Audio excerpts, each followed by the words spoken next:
అదే RTV app వార్తల్ని క్షణాల్లో చదివే అవకాశం ఉంటుంది. ఒక న్యూస్ పేపర్, ఒక టెలివిజన్ ఛానల్ మీ చేతుల్లో ఎప్పుడూ ఉంటాయి.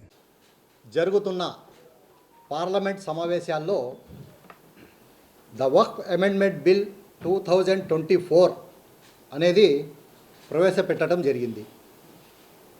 ఏ బిల్ అయినా అమెండ్మెంట్ అంటే సవరణల చట్టం ఏదైనా చేస్తే దేని గురించి చేస్తున్నారో ఆ సంస్థకు కానీ ఆ సమాజానికి కానీ బలం చేకూరే విధంగా ఉండాలని మేమైతే ప్రగాఢంగా నమ్ముతున్నాం.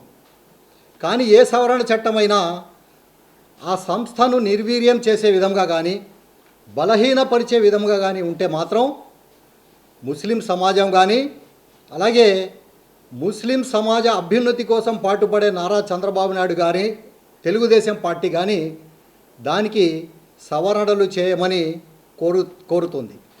అలాగే ఏదైతే ఈ చట్టం ప్రవేశపెట్టారో సవరణల చట్టం, అందులో చాలా విషయాలు వక్ఫ్ బోర్డును నిర్వీర్యం చేసే విధంగా వక్ఫ్ బోర్డును బలహీనపరిచే విధంగా ఉన్నాయని తెలుసుకొని మనం జమాతే ఇస్లామీ సభ్యుల బృందంతో పార్లమెంట్కి వెళ్ళి మన పార్లమెంట్ సభ్యులు విజయవాడ పార్లమెంట్ సభ్యులు కేసినేని శివనాథ్ చిన్ని గారిని అలాగే అమలాపురం పార్లమెంట్ సభ్యులు గంటి హరీష్ గారిని కలవడం జరిగింది. వారిద్దరూ ఇవన్నీ చూసి తెలుగుదేశం పార్టీ రీసెర్చ్ కమిటీని కూర్చోబెట్టి దీనిపై కూలంకషంగా చర్చించి నారా చంద్రబాబు నాయుడు గారికి మెసేజ్ ఇచ్చి ఈ విధంగా ఉందని చంద్రబాబు నాయుడు గారి మెసేజ్ని అందుకొని మళ్ళీ వాళ్ళు పార్లమెంట్లో ఈ బిల్లును మేము స్వాగతిస్తున్నాం, కానీ దీనిని పార్లమెంట్ సబ్ కమిటీకి పంపాలని మన పార్లమెంట్ సభ్యులు హరీష్ గారు కోరటం జరిగింది. ఇందులో ముఖ్యమైనటువంటి దాదాపు 114 ఈ చట్టంలో ఉన్న సెక్షన్స్లో దాదాపు 30 నుంచి 44 సెక్షన్స్ అభ్యంతరకరంగా ఉన్నాయి. వక్ఫ్ బోర్డును బలం కాదు కదా బలహీనపరిచే విధంగా ఉన్నాయి. దీనిపై మనం సబ్ కమిటీకి పంపడం జరిగింది. ఆ సవరణలు ఏమిటంటే ముఖ్యంగా అన్నీ చర్చించలేము కాబట్టి నేను 5-6 చెప్తున్నాను. వక్ఫ్ బోర్డుకి ఒక విధంగా వక్ఫ్ బోర్డు దేశంలో ఉన్న 3 అతిపెద్ద సంస్థలో ఒక సంస్థ. మిలిటరీ, రైల్వే, తర్వాత అతిపెద్ద భూములు ఉన్న సంస్థ, ఆస్తి ఉన్న సంస్థ ఏదైనా ఉందంటే అది భారతదేశం వక్ఫ్ బోర్డు. దీనికి సర్వే కమిషనర్ ఒకటి ఉంటాడు, ఒక కమిషన్ ఉంటుంది. ఆ కమిషన్ ఎక్కడైనా తగాదాలు వచ్చినా ఈ భూమి ఎవరిదనేది అనుమానాలు వచ్చినా ఆ కమిటీ సర్వే చేసి ప్రభుత్వానికి నివేదిక అందిస్తుంది. అలాగే 10 సంవత్సరాలకి ఒకసారి ఆ కమిటీ సర్వే చేసి ప్రభుత్వ దృష్టిలో పెట్టి గజెట్ చేస్తుంది వక్ఫ్ బోర్డు ఆస్తులని. కానీ ఈ సవరణ చట్టంలో ఆ కమిటీని నిర్వీర్యం చేసి జిల్లా కలెక్టర్లకు బాధ్యత అప్పచెప్పడం జరిగింది. ఇది వక్ఫ్ బోర్డును బలహీనపరుస్తుంది అని మేము నమ్ముతున్నాం. ఎందుకంటే కలెక్టర్ల వ్యవస్థ రాజకీయాలకు లోబడి ఉంటుంది కాబట్టి దీంతో వక్ఫ్ బోర్డుకు చాలా నష్టం ఉంది. అలాగే సెంట్రల్ వక్ఫ్ కౌన్సిల్లో పార్లమెంట్ సభ్యులు కానీ రాజ్యసభ సభ్యులు కానీ 2 మెంబర్లుగా ఉండేవారు. ఆ పాయింట్ తీసి 2 మహిళలను పెట్టాలని సవరణ చట్టంలో పొందుపరచడం జరిగింది. మరి ఆ 2 మహిళలు ముస్లిములు ఉండాలని కూడా ఎక్కడా చెప్పబడలేదు.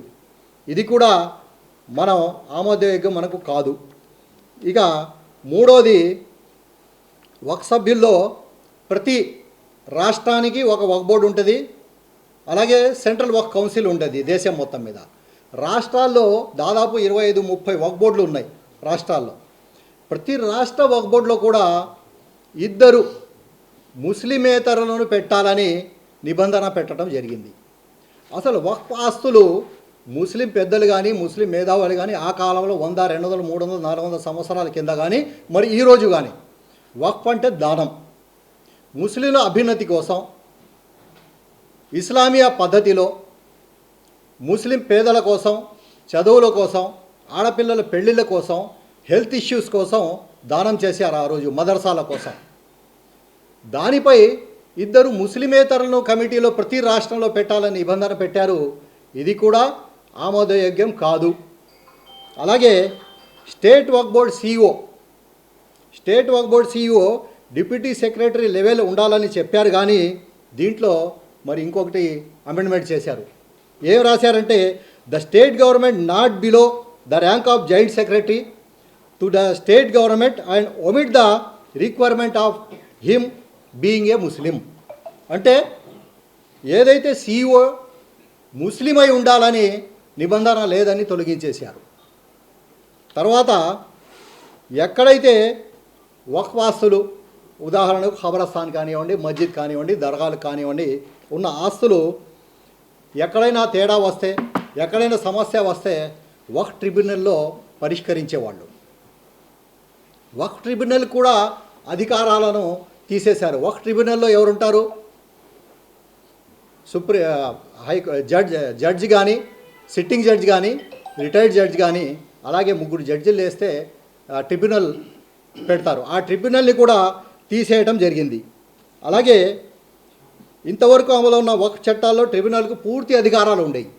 కానీ ఈ అమెండ్మెంట్ చట్టంలో ఏం చెప్పారంటే and the decision of the tribunal in respect of such a matter shall be final అని ఉండేది. దాన్ని కూడా వీళ్ళు తీశారు. ట్రిబ్యునల్ చేసేది ఫైనల్ అని ఒక చట్టాలు ఉంది, దాన్ని కూడా తీశారు. అలాగే రాష్ట్రాలకు వక్ఫ్ ఆస్తులు, ఈ వక్ఫ్ ఆస్తికి చెందిందా లేదా, వక్ఫ్ చెందిందా లేదా అనేది నిర్ణయించేది కూడా రాష్ట్ర వక్ఫ్ బోర్డు నుంచి తీసివేశారు. అలాగే ఇంకొక మాట మనం చూస్తే if any property has been occupied by the government agencies shall be return to the board or the mutawalli within a period of the order the tribunal 6 months of the order. అంటే ఎక్కడైనా ఆస్తి కబ్జా జరిగిందంటే అది ప్రభుత్వం కబ్జా చేసినా, private వ్యక్తులు కబ్జా చేసినా కూడా ట్రిబ్యునల్ జడ్జిమెంట్ ఇచ్చిన తర్వాత 6 నెలల లోపు ఆ ఆస్తిని వక్ఫ్ బోర్డు కానీ, ముతవల్లికి కానీ అప్పచెప్పాలి. ఈ ఆర్డర్ కూడా, ఇది కూడా ఈ అమెండ్మెంట్లో తీసివేయడం జరిగింది. తర్వాత రాష్ట్ర ప్రభుత్వాలకు ఏదైతే వక్ఫ్ ప్రాపర్టీ మీద, వక్ఫ్ బోర్డు మీద అధికారాలు ఉన్నాయో ఆ అధికారాలను కూడా తీసివేయడం జరిగింది. ఇటువంటి హానికరమైన అమెండ్మెంట్ సవరణలు చేశారు కాబట్టి మేము ఈ వక్ఫ్ సవరణ చట్టాన్ని మళ్ళీ పార్లమెంటరీ సబ్ కమిటీకి పంపమని తెలుగుదేశం పార్టీ కోరటం జరిగింది. ఇది మనం ఒకసారి చూస్తే భారతదేశం మొత్తం మీద వక్ఫ్ ప్రాపర్టీను అటు ప్రభుత్వాలు కానీ, ప్రభుత్వ సంస్థలు కానీ, ప్రైవేటు వ్యక్తులు కానీ కబ్జా చేసిన దాఖలాలు కొన్ని వేల సంఖ్యలో కేసులు ఉన్నాయి. కానీ వక్ఫ్ బోర్డు మాత్రం ఏ ప్రభుత్వ ఆస్తిని కూడా ఎక్కడా కూడా కబ్జా చేసిన దాఖలా లేదు. వక్ఫ్ బోర్డు ఏ రాష్ట్రంలో అయినా ఒక ప్రైవేటు వ్యక్తి ప్రాపర్టీని కబ్జా చేసిన దాఖలాలు లేవు. ఇటువంటి వక్ఫ్ బోర్డుకు నిర్వీర్యం చేసి ఈరోజు అమెండ్మెంట్ యాక్ట్లో పెట్టడం జరిగింది. మేము చాలామంది చెప్తున్నారు తెలుగుదేశం పార్టీ ఈ యాక్ట్ను, ఈ చట్టాన్ని సమర్థించింది, స్వాగతిస్తున్నాం అని చెప్పిందని. ఎస్, స్వాగతిస్తున్నామని మన పార్లమెంట్ సభ్యులు పార్లమెంట్లో చెప్పారు. దాని తర్వాత అదే నిమిషంలో ఏం చెప్పారు? బిల్లును స్వాగతిస్తున్నాం, కానీ ఈ బిల్లుపై చర్చ జరగాలి, ఈ బిల్లుకు పార్లమెంట్ సబ్ కమిటీకి పంపించాలి అని మన ఎంపీలు పార్లమెంట్లో చెప్పడం జరిగింది. స్పీకర్ గారు పార్లమెంట్ సబ్ కమిటీని 21 ఎంపీలతో వేయడం జరిగింది. ఈ సబ్ కమిటీకి మేము కూడా కోరేది ఏమిటంటే ముస్లిం మేధావులతో చర్చ జరపాలి, ముస్లిం జమాతులతో చర్చ జరపాలి, బరేల్వీ థాట్తో చర్చ జరపాలి, అలాగే దేవబందీ థాట్స్ ఉన్న వాళ్ళతో చర్చ జరపాలి. అలాగే భారతదేశంలో అతిపెద్ద ముస్లిం సంస్థలైన జమాతే ఇస్లామీ, తబ్లీగీ జమాత్, అహ్లే హదీస్, ఈ సంస్థలతో జమియతే ఉలమా, ముస్లిం పర్సనల్ లా బోర్డు, ఇలాంటి సంస్థలతో చర్చలు జరిపిన తర్వాతనే ఈ బిల్లుకు మళ్ళీ పార్లమెంట్లో పెట్టి పాస్ చేయాలని మేము ప్రగాఢంగా నమ్ముతున్నాం, అలాగే మనం కోరుతున్నాం. ఇక రాజకీయాలకి విషయానికి వస్తే వైఎస్ఆర్సీపీ ఈ బిల్లును పూర్తిగా వ్యతిరేకించింది అని వైసీపీలో ఉన్న అజ్ఞానికులు, జ్ఞానం లేని వాళ్ళు చెప్పుకుంటున్నారు. మేము ఒకటే చెప్తున్నాం, వక్ఫ్ బోర్డు మీద సవరణలు ఇది ఫస్ట్ కాదు, ఇది దాదాపు 10-15 సవరణలు జరిగినాయి పార్లమెంట్లో బిల్లులు. భారతదేశ ప్రజాస్వామ్యం రాకముందు బ్రిటిష్ కాలంలో కూడా సవరణలు జరిగినాయి, మన ప్రభుత్వాలు ఏర్పడిన తర్వాత కూడా సవరణలు, అనేక సవరణలు జరిగినాయి. మేము సవరణలకు మాత్రం స్వాగతిస్తున్నాం. ఎందుకంటే ఎక్కడైనా ఒక రేపిస్ట్కి 5 సంవత్సరాలు శిక్ష ఉంటే ఉదాహరణకు దానికి సవరణ చేసి 7 సంవత్సరాలు చేస్తామంటే మేము సమర్థిస్తాం. కానీ ఆ రేపిస్ట్కి 5 సంవత్సరాల శిక్ష కాదు 3 సంవత్సరాలు చేస్తామంటే మాత్రం మేము చర్చ జరగాలి అంటాం. దాన్ని సమర్థించము. ఇది తెలుగుదేశం పార్టీ నైజం, తెలుగుదేశం పార్టీ పాలసీ. మేమైతే ఎక్కడైతే ముస్లిం సమాజానికి నష్టం వాటిల్లుతుందో దానిపై చర్చ జరగాలి.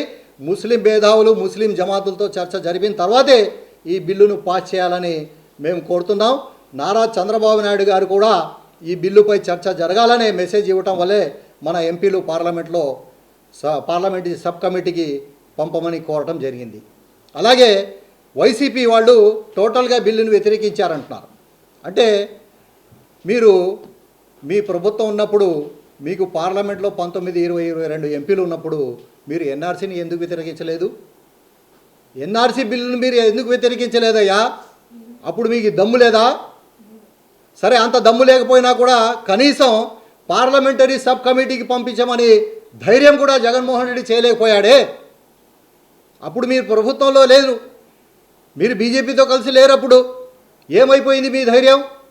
ముస్లిం సమాజం మొత్తం ఉవ్వెత్తున లెగిసింది, పోరాటంలో ఉద్యమం జరిగింది. కానీ జగన్మోహన్ రెడ్డి ఎన్ఆర్సీకి టోటల్గా సపోర్ట్ చేశాడు. వైఎస్ఆర్సీపీ పార్టీ టోటల్గా మద్దతు పలికింది. మేమైతే ఎన్డీఏ గఠబంధన్లో ఉన్నాం, మేము ఎన్డీఏ అలయన్స్లో ఉన్నా కూడా ఆ బిల్లో సవరణలు జరగాలి, బిల్పై చర్చ జరగాలని మేము కోరుతున్నాం. అంటే ఎవరు నిజాయితీగా ఉన్నాం, ఎవరు ప్రజల పక్షాన ఉన్నాం, ఎవరు ముస్లిం సమాజం పక్షాన ఉన్నామో ఈరోజు తేలిపోయింది. మేము జగన్మోహన్ రెడ్డికి సవాల్ విసురుతున్నాం. ఈ బిల్లుపై చర్చ జరపాలని నువ్వు కూడా కోరాలి. ఎందుకంటే ఈ బిల్లును వ్యతిరేకిస్తున్నామని బయట వెళ్ళిపోకూడదు. పార్లమెంటు మీ ఎంపీలు కూడా చర్చల్లో పాల్గొనాలి. ఎందుకు వ్యతిరేకిస్తున్నావో చెప్పాలి.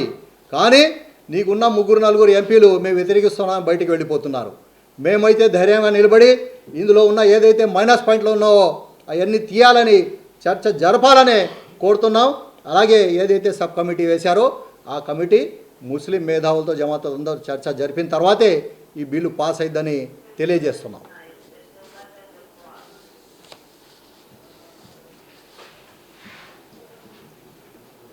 మరిన్ని వీడియోస్ కోసం ఛానల్ ని సబ్స్క్రైబ్ చేయండి. లేటెస్ట్ అప్డేట్స్ కోసం వాట్సాప్ ఛానల్ ని ఫాలో చేయండి. అండ్ లింక్ డిస్క్రిప్షన్ లో ఉంది.